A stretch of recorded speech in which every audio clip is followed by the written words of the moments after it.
As most of you know, which we shared quite a while back, I'll be moving to a new parish assignment in the southwest suburbs of Chicago in the near future. And so I've been starting to pack and get rid of things. And our staff, we've been discussing transition issues and so on. And in the midst of all that, I was reminded of something way back when I was moving from another parish assignment to a whole new kind of ministry. It had to do with administration and seminary work and so on. And somebody in the parish gave me a little gift.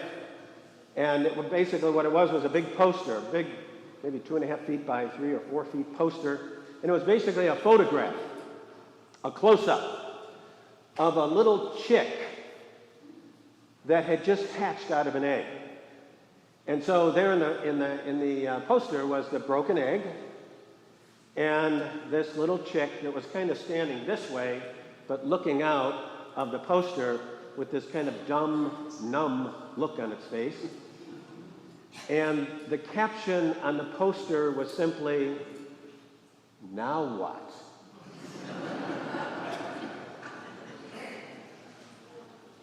All of us go through transitions in life.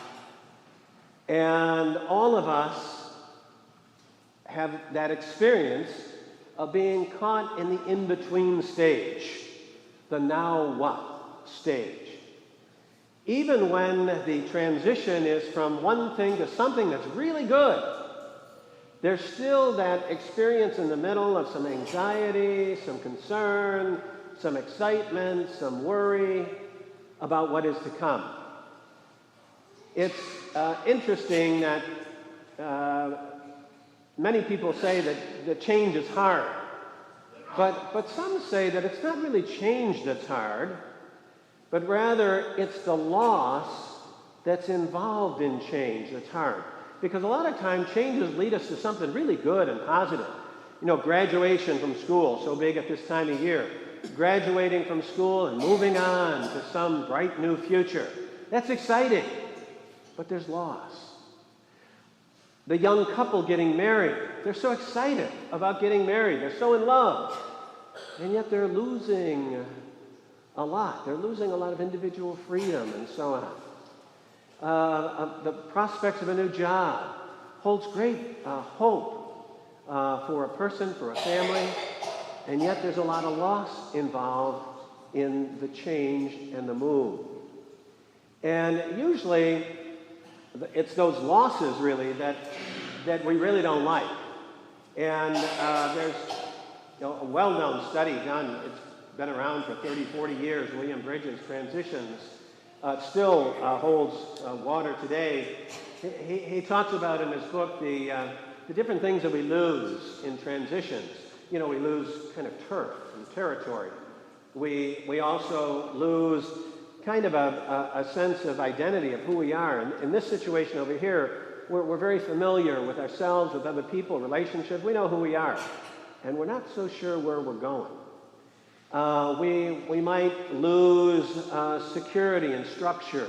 We have our routines over here. As we move to the new house or as we go off to college, we're not sure what's going to happen or what our class schedule is or what our routine's going to be.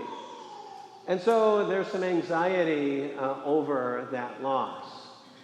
And today, the Feast of the Ascension gives us an opportunity, really, simply to reflect on that very human experience of transition, that experience of being in between something that's past and something that's coming.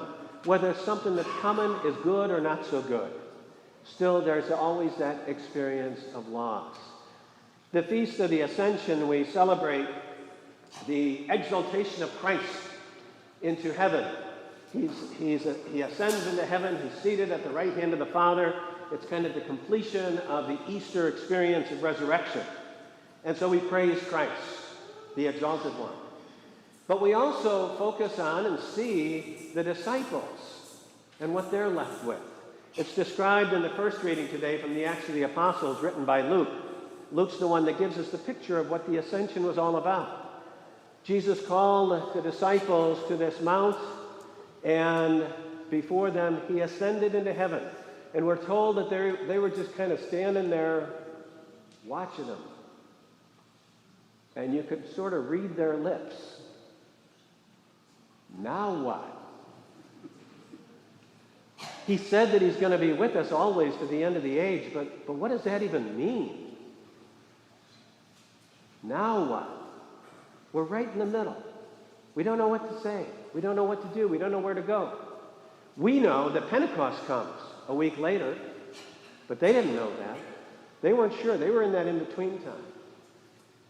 And so I think the Feast of the Ascension gives us the opportunity to reflect on that in-between time that we all experience in so many different ways. And just to remember, to remind ourselves, whether it's ourselves going through a transition or whether it's somebody close to us going through a transition, to be sure to offer care and concern to the person, patience with self and the other person, and also hope. Hope that God has something more for us all, always. And he promises to be with us to the end of the age.